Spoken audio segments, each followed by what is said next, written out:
memulai pelajaran, kita berdoa dulu ya. Kepada ketua kelas, tolong pimpin doanya. Sebelum kita belajar, marilah kita berdoa. Mulai.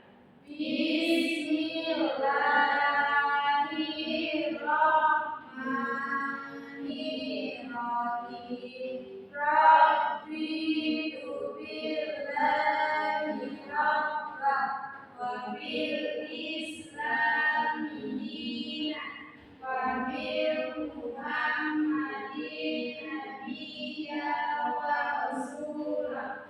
Rabbi zidni ilman warzuqni fahman. Amin. Nah, sebelum itu coba anak-anak lihat kiri dan kanannya. Apakah ada yang tidak hadir hari ini? Hadir semua, Pak. Jadi ya, hadir semua.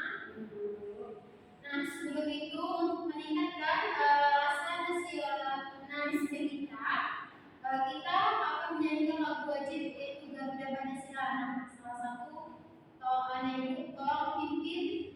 Siapa yang mau pimpin? Salsa. Pimpin salsa. Iya, Bu. Garuda Pancasila. Baiklah.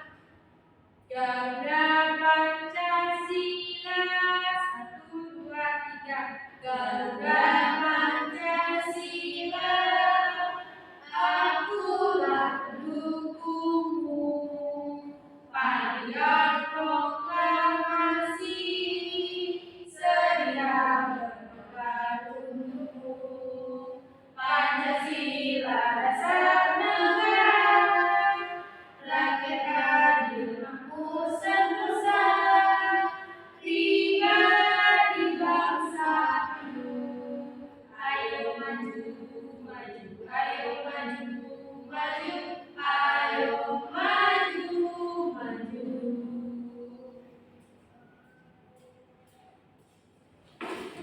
Nah, baiklah, hari ini kita akan belajar tentang panas dan calon.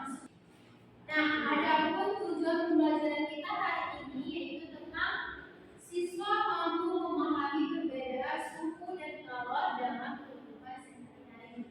Nah, coba anak ibu semua lihat dan perhatikan ya. Nah, pertama kita akan membahas tentang panas atau disebut juga dengan calon.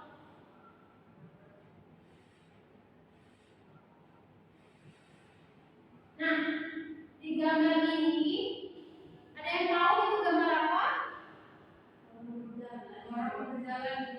Ya, itu adalah orang yang berjalan di bawah terik sinar matahari. Nah, pasti anak-anak itu juga pernah merasakan kan jalan di bawah teriknya sinar matahari. Nah, ini itu merupakan contoh dari energi panas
Ya, penyusutan itu adalah pertambahan, kalau penyusutan itu adalah pengurangan. Contohnya itu ada yang tahu itu gambar apa?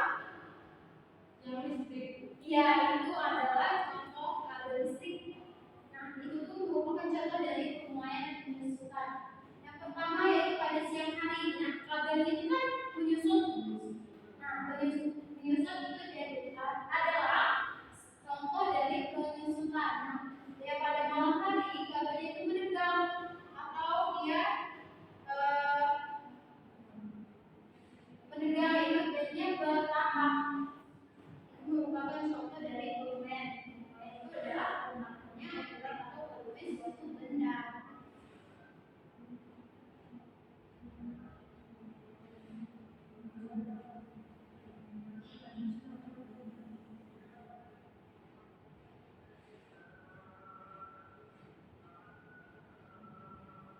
Nah, perpindahan panas terbagi menjadi 3. Ada yang tahu? Yang pertama ada konveksi atau hantaran, yang kedua ada konveksi atau aliran, yang ketiga ada radiasi atau pancaran. Nah, konduksi itu adalah perpindahan panas yang tidak diikuti oleh zat perantara. Dan konveksi itu adalah perpindahan panas yang diikuti oleh zat perantara. Nah, sedangkan radiasi itu adalah perpindahan panas tanpa ada zat perantara. Nah, contohnya yaitu contoh pada peristiwa konduksi yaitu ujung batang logam yang terkena panas jika ujungnya dipanaskan. Dan yang kedua ada knalpot akan panas ketika mesin motor dinyalakan. Yang ketiga yaitu mentega akan meleleh jika diletakkan di wajan yang panas. Nah, selanjutnya ada contoh dari konveksi, yaitu yang pertama apabila kita ingin memasak air di atas kompor yang menyala. Itu merupakan contoh dari peristiwa konveksi. Nah, selanjutnya contoh dari peristiwa radiasi, yaitu contoh dari panas api unggun yang dapat dirasakan oleh tubuh kita. Apakah ada yang ditanyakan atau sudah jelas? Sudah jelas saja. Nah, kalau sudah jelas, Ibu ada sebuah LKPD. Ibu sebelumnya Ibu bagikan dulu ya ke anak-anak ke dalam beberapa kelompok, dan setiap kelompok Ibu bagikan LKPD. Nah, itu petunjuk pengerjaannya, yaitu kan sudah ada telah di tempat kerjanya, yaitu anak-anak itu coba mengisi kolom. Apakah gambar tersebut termasuk konveksi, induksi, atau radiasi?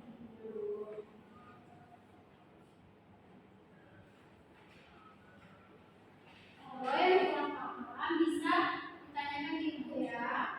Iya, Bu.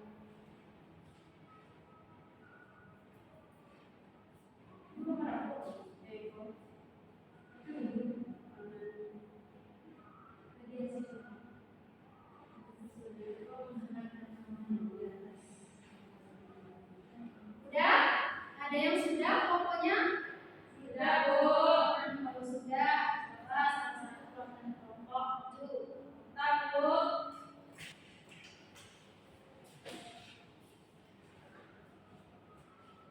Baiklah, pada gambar satu itu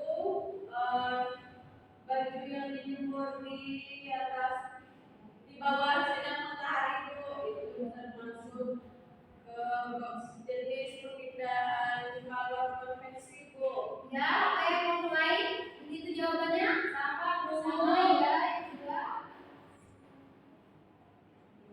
Nah, gambar kedua yaitu orang yang menggunakan logam.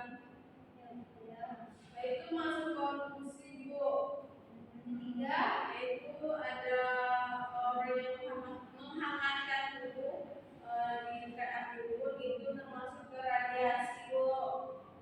Yang terakhir ada orang yang merebus air, Bu, termasuk ke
diskusi dan